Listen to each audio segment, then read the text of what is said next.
Salut tout le monde, je vous retrouve aujourd'hui dans une nouvelle vidéo sur ma chaîne et aujourd'hui j'avais envie de faire une petite vidéo assez tranquille avec un challenge que j'ai repéré récemment sur la chaîne de Jack Edwards, qui est un booktuber britannique qui fait à la fois des vidéos sur YouTube mais aussi sur TikTok, Instagram, que j'apprécie beaucoup et que je suis depuis plusieurs années. Il avait notamment commencé en fait sa chaîne YouTube avec des vidéos sur ses études et vu qu'il faisait des études en littérature en Grande-Bretagne, il a enchaîné avec du contenu sur les bouquins et de manière générale sur Booktube.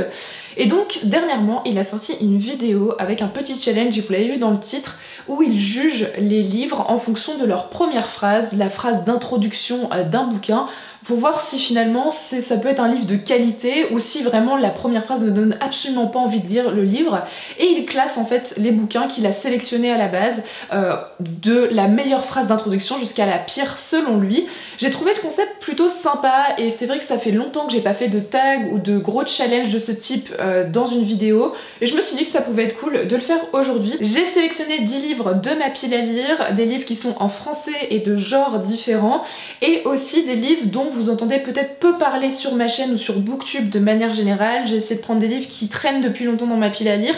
Peut-être que ça va me donner envie d'en lire certains et je me dis que ça peut être plutôt sympa de vous faire découvrir quelques titres. Je pense que j'ai tout expliqué pour le concept de cette vidéo, donc c'est parti. Donc comme je vous l'ai dit, j'ai sélectionné 10 titres ici, donc je vais les prendre au fur et à mesure de la pile.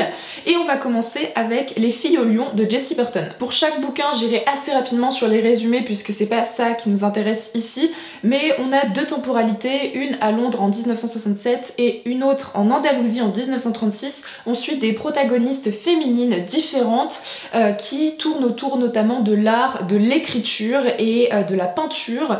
Jessie Burton, elle a notamment écrit Le Miniaturiste, que je n'ai pas lu mais qui est un de ses livres les plus connus, qui avait eu beaucoup de succès, et celui-ci me faisait beaucoup envie aussi. Donc on va lire la première phrase. On ne connaît pas forcément le sort qu'on mérite. C'est plutôt une première phrase qui est plutôt intrigante, mais elle est quand même extrêmement courte. Ça ne nous montre évidemment pas tout ce que peut dire le bouquin, mais je pense que pour l'instant c'est intriguant.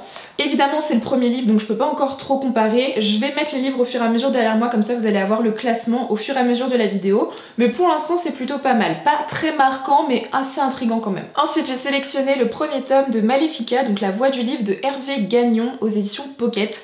Ici c'est un roman historique qui se passe au XVIIe siècle durant l'Inquisition et on suit plusieurs personnages qui vont être amenés à se croiser dans la quête d'un énigmatique manuscrit. Évidemment vous savez que j'adore les romans historiques, donc on va voir ce que donne la première phrase. Donc c'est la première phrase d'un prologue et on est à Saint-Omer en 755, donc au 8e siècle. Debout devant l'étroite ouverture qui perçait l'épais mur de pierre de sa cellule et en constituait l'unique source de lumière, le prisonnier regardait le paysage avec nostalgie. Alors c'est vrai que c'est pas une première phrase qui nous en dit encore beaucoup, elle est plutôt intéressante, mais on voit un petit peu plus par contre la plume de l'auteur en l'occurrence. Ça donne évidemment envie, on a envie de savoir qui est ce prisonnier et évidemment le lien qu'il a à voir avec toute cette histoire, parce que comme je vous l'ai dit, le livre se passe au XVIIe siècle et là on est au 8e siècle, donc forcément il doit y avoir une conséquence. Mais en tout cas pour l'instant je trouve que cette première phrase elle est bien écrite et elle me donne peut-être un peu plus envie que Les filles au lion, qui est quand même beaucoup plus courte en termes de première phrase. Ensuite j'ai sélectionné Le Chant des revenants de Jasmine Ward aux éditions 10-18. On est sur un livre plutôt contemporain si je me trompe pas, qui a souvent été comparé aux écrits de Toni Morrison, c'est aussi pourquoi il m'avait beaucoup intriguée. Et ici on va suivre un personnage qui s'appelle Jojo, qui a 13 ans et dont le père est en prison, la mère est complètement droguée et en fait il survit comme il peut avec sa petite sœur et leur seule figure vraiment paternelle c'est leur grand-père. Et le jour où leur père sort de prison, leur mère va décider de partir pour le retrouver, ce qui va amener à beaucoup d'histoires de famille, de fantômes, etc. Ça m'a l'air plutôt intéressant et prenant, donc on va voir ce que donne la première phrase. Donc la première phrase c'est du point de vue de Jojo, donc ici il nous dit: j'aime bien penser que je sais ce que c'est la mort. Bon, en une première phrase plutôt impactante aussi, surtout pour un garçon de 13 ans, c'est quand même assez profond. Plutôt pas mal, je pense que pour l'instant je la placerai dans la première, parce que je trouve que en première place pour le moment, parce que je pense qu'elle est assez percutante, surtout quand on sait que le personnage a 13 ans. qu'il pense de cette manière de la mort, c'est un peu particulier, donc pour l'instant on la met en première position. Ensuite, un livre qui me fait très envie mais que je n'ai toujours pas lu de ma palle, Les Vies de papier de Rabi Alamedine, aussi ici aux éditions 10-18. Ici on va suivre le personnage de Alia Saleh qui a 72 ans et qui a une passion pour la littérature et qui vit au Liban, et elle traduit en fait les grands auteurs qu'elle aime beaucoup en arabe, donc Kafka, Nabokov ou encore Pessoa. Et en fait on nous raconte ici son histoire en plein dans la guerre de Beyrouth, qui est le contexte un peu historique de cet ouvrage. Ce que je trouve intéressant ici, c'est qu'on parle du Liban, qui est pas forcément un pays dont on parle beaucoup dans les littératures, et surtout en littérature étrangère en France. Donc on va voir si la première phrase vaut le détour vis-à-vis du résumé. Donc là on a une longue phrase. On pourrait dire que je pensais à autre chose quand je me suis retrouvée avec les cheveux bleus après mon shampoing, et les 2 verres de vin n'ont pas aidé à ma concentration. C'est plutôt pas mal, un peu intriguant, même si c'est vrai que le sujet en lui-même l'est pas forcément énormément, mais on a envie d'en savoir un peu plus. Et puis l'écriture a l'air plutôt intéressante, sympathique. Je pense que pour l'instant c'est plutôt dans la moyenne, on va dire, avec ce bouquin. Je pense que je vais le mettre en dessous, enfin juste au-dessus de Maléfica, parce que ça m'intrigue pas mal et c'est surtout au niveau du sujet du bouquin, mais c'est une première phrase plutôt dans la moyenne. J'ai aussi sélectionné de la science-fiction avec La Parabole du Sommeur de Octavia E. Butler. Donc ici on est en 2024 et on est aux États-Unis où le nouveau président a provoqué une crise sans précédent, dérèglement social et climatique, épidémie, pauvreté, violence, bref. Nous on suit aussi un personnage, le personnage principal dans ce décor post-apocalyptique qui est la fille d'un pasteur noir qui est atteint d'hyper-empathie et qui va décider d'entamer la rédaction d'une bible d'espoir et d'humanité qui est le livre des vivants. Octavia E. Butler, elle est assez connue et elle a reçu beaucoup de prix, donc à voir si sa première phrase nous intrigue. Donc pour le premier chapitre, c'est noté le samedi 20 juillet 2024 et la première phrase est « Ce rêve, toujours le même, est revenu la nuit dernière ». Bon, une première phrase assez lambda encore une fois, elle est extrêmement courte donc on peut pas vraiment savoir grand chose. Et puis c'est une personne qui apparemment referait le même rêve de manière peut-être un peu plus constante. C'est sympa, mais évidemment ça n'est pas extrêmement intriguant. Je pense pas que ce soit la meilleure des premières phrases que j'ai lues pour l'instant. Ensuite on passe au grand format de cette pile à lire avec La maison dans laquelle de Mariam Petrosian aux éditions Monsieur Toussaint Louverture. Ici c'est une histoire un peu énigmatique dont je sais très peu de choses. C'était Cornelius qui l'avait recommandé sur sa chaîne et qui avait passé un très bon moment avec ce bouquin. C'est une énorme brique, mais apparemment quand en silence on ne peut plus s'arrêter. On est dans une histoire avec plein d'enfants qui sont dans une maison. Il y a, je pense, un peu de magie ou en tout cas beaucoup de mystère autour de cette histoire. J'en sais pas plus et donc on va voir ce que va donner cette première phrase. Donc la première phrase c'est « Il y a des livres maison ». Alors je pense que je vais lire la deuxième phrase parce que vraiment il y a vraiment 5 mots dans cette phrase donc c'est un peu court. La deuxième phrase c'est « On ne les lit qu'à la condition de les habiter ». Franchement, ça m'intrigue énormément, j'aime trop l'idée d'un livre maison, je sais pas du tout ce que c'est et ça a l'air super intéressant. Et on ne lit des livres maison qu'à condition de les habiter. Je pense que pour l'instant c'est la première phrase qui m'a marqué le plus et qui m'intrigue le plus, ça me donne vraiment très envie de le lire.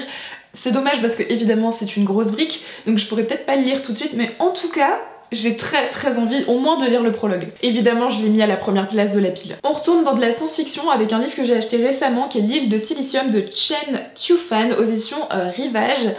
Ici c'est un ouvrage de science-fiction qui se passe en Chine où on suit le personnage de Xiaomi qui travaille sur l'île de Silicium où les appareils électroniques du monde entier sont envoyés au recyclage. C'est évidemment une île qui est en apparence prometteuse d'une vie meilleure, d'un travail, alors qu'en fait ça n'est clairement pas le cas. Et un jour Xiaomi va découvrir une sorte de prothèse assez mystérieuse qui va en fait l'amener à une toute autre aventure, à changer le cours de sa vie. Donc c'est un livre que j'ai acheté aux Utopiales qui me fait très envie et je pense que je vais lire dans les mois qui viennent. Mais on va lire la première phrase histoire de voir si ça m'intrigue ou pas. Dans le ciel du sud-est, les nuages couraient comme des chevaux dont on aurait lâché la bride. Alors ça nous dit pas énormément de choses parce que c'est une phrase qui est assez descriptive, mais par contre je trouve que l'écriture est très jolie. J'aime beaucoup la métaphore qui est faite et même si ça ne donne pas grand chose en termes d'intrigue, en tout cas la première phrase m'intrigue quand même pas mal et j'aime beaucoup l'écriture donc je pense que je vais le mettre pour l'instant dans mon top 3. Ensuite un bouquin qui traîne dans ma palle depuis plusieurs années et que j'avais aussi acheté aux Utopiales je crois de 2019, c'est Sorcière associée de Alex Evans aux éditions ActuSF. J'avais même rencontré l'autrice à l'époque. Ici on est dans un bouquin de plutôt fantastique fantasy. On est dans la ville de Jarta où la magie en fait est aux quatre coins de la ville. Et par exemple les maisons closes sont tenues par des succubes ou encore les cimetières grouillent de ghouls. Et nous on suit un duo de femmes, Padmé et Tanit, qui sont des sorcières et qui mènent des enquêtes pour aider, j'imagine, la population dans ses multiples affaires. Ça m'avait l'air super intriguant et c'est vrai qu'à l'époque quand il était sorti il y avait eu d'excellentes critiques mais je me suis jamais lancée et il faudrait que je le fasse parce que c'est un livre assez court et ça fait longtemps que j'ai pas lu ce style de bouquin. Donc on va lire cette première phrase. Une main subtile glissa le long de mon échine pour taquiner ma croupe. Alors pour le coup la première phrase est vraiment très étrange mais elle est un peu drôle et bizarre. On sait pas trop de qui on parle parce que là on parle de croupe. Donc un peu pour les animaux, donc je me dis peut-être qu'on est sur un personnage qui est peut-être mi-animal, mi-humain, peut-être, je ne sais pas. Mais en tout cas c'est un peu étrange, soit on est plutôt sur une menace, soit quelque chose d'un peu sensuel, on ne sait pas trop. En tout cas la première phrase est plutôt intrigante et je la trouve assez surprenante, donc je pense qu'elle va aussi aller dans mon top. Ah, je me fais les muscles. L'avant-dernier livre de cette pile de livres, c'est Les Mystères de l'Arispem, le premier tome, Le sang jamais n'oublie de Lucie Pirapajo, aux éditions Gallimard Jeunesse. C'est un ouvrage qui avait notamment remporté le grand concours qu'avait aussi remporté Christelle Dabos avec Les Fiancés de l'hiver. Ici on est au 19e siècle dans une société alternative, on est à Paris. Dans la cité-état indépendante où une caste de bouchers serait en fait la caste dominante de cette société. Et on va suivre le destin de 3 personnages, il y a aussi toute une question de société secrète. C'était une saga qui avait fait énormément parler d'elle au moment de sa sortie et elle m'avait donné très envie. J'étais tombée sur ce premier tome en occasion et je ne l'avais jamais lu. Donc on va voir, peut-être que ça va me redonner envie de me replonger, surtout que maintenant tous les livres en plus sont sortis en poche. Donc si ça vous intéresse, vous pouvez vous laisser tenter. Mais on va voir si cette première phrase est intéressante. Donc là on est en 1899 et on est dans la cité-état de l'Arispem et la première phrase est « Le duo se déplaçait dans les ombres de la ville ». Alors c'est un peu court, encore une fois, comme phrase, mais plutôt intéressant, mais c'est vrai que c'est pas très intriguant non plus. Mais je vais quand même lire la deuxième phrase parce que j'ai l'impression qu'il y a quand même beaucoup plus de choses à dire. Donc la deuxième phrase c'est « Deux silhouettes féminines qui se glissaient derrière les murets et empruntaient des passages dérobés, couraient pour traverser la lumière d'un réverbère et se dissimuler du mieux possible pour éviter les projecteurs des aérostats de la garde. » Là ça m'a l'air tout de suite beaucoup plus intéressant forcément parce que on parle d'un duo féminin qui a l'air de se cacher, peut-être des agents, peut-être des espions, qui sait, ou des rebelles, des projecteurs des aérostats de la garde. Donc on est déjà sur un élément de l'univers qui a l'air un peu intriguant, peut-être quelque chose d'un peu autoritaire du coup, une société autoritaire. Ouais, j'avoue que ça me tente pas mal, même si j'ai lu la deuxième phrase, mais c'est vrai que la première ne nous donnait pas grand chose. Ça m'a l'air quand même plutôt cool. Je pense qu'il va être assez haut dans le classement. Et enfin le dernier livre de cette pile, il s'agit de Déraciné de Naomi Novik aux éditions Pygmalion, aussi un livre que j'avais acheté d'occasion il y a un moment de cela, vraiment plusieurs années, qui m'avait beaucoup intriguée parce qu'à l'époque on en parlait beaucoup et je ne l'ai toujours pas lu. Donc ici on est dans un monde de fantasy, on va suivre le personnage d'Agnieszka qui est une jeune fille assez lambda, assez classique, normale, qui vit dans un village où en fait on a un dragon qui protège ce village, un dragon qui est pas la créature mais qui est le nom qu'on donne à une sorte de mage, et en fait tous les 10 ans en rétribution en fait pour cette protection il vient chercher dans ce village une jeune fille de 17 ans pour l'aider à le servir. Et en fait, tous les 10 ans, il prend généralement la fille la plus belle, la plus intelligente, la plus charismatique de ce village. Et forcément, Agnieszka ne se prépare absolument pas à être sélectionnée par cet homme. Tout le monde pense que ça va être plutôt son amie Cassia qui serait sélectionnée, mais en fait, tout ne va pas se passer comme prévu. Vous vous doutez bien que le dragon va repartir avec notre personnage principal. Je n'en sais pas plus. Ça m'avait l'air extrêmement intéressant et surtout tous les avis que j'avais lus sur ce bouquin avaient l'air cool. Donc on va lire la première phrase et voir si c'est à la hauteur de sa réputation. Notre dragon ne mange pas les filles qui l'emportent, malgré les histoires que l'on raconte à son sujet en dehors de notre vallée. Bon, c'est plutôt intéressant. On est plutôt sur une première phrase, je trouve, qui débunk un peu l'histoire, un peu de conte de fées. On n'est pas sur un dragon donc, qui dévore des femmes, mais qui les emporte. C'est assez intriguant. Ça nous donne plutôt déjà une idée qu'on est dans un univers de fantasy. Je trouve que c'est une première phrase qui est très intéressante et qui donne envie clairement de lire la suite. Je trouve qu'elle va aussi faire partie des meilleures que j'ai lues pour l'instant pour cette vidéo. Donc voici la sélection finale. Donc le premier, donc la meilleure phrase que j'ai eue dans les meilleures premières phrases, j'ai eu la maison dans laquelle.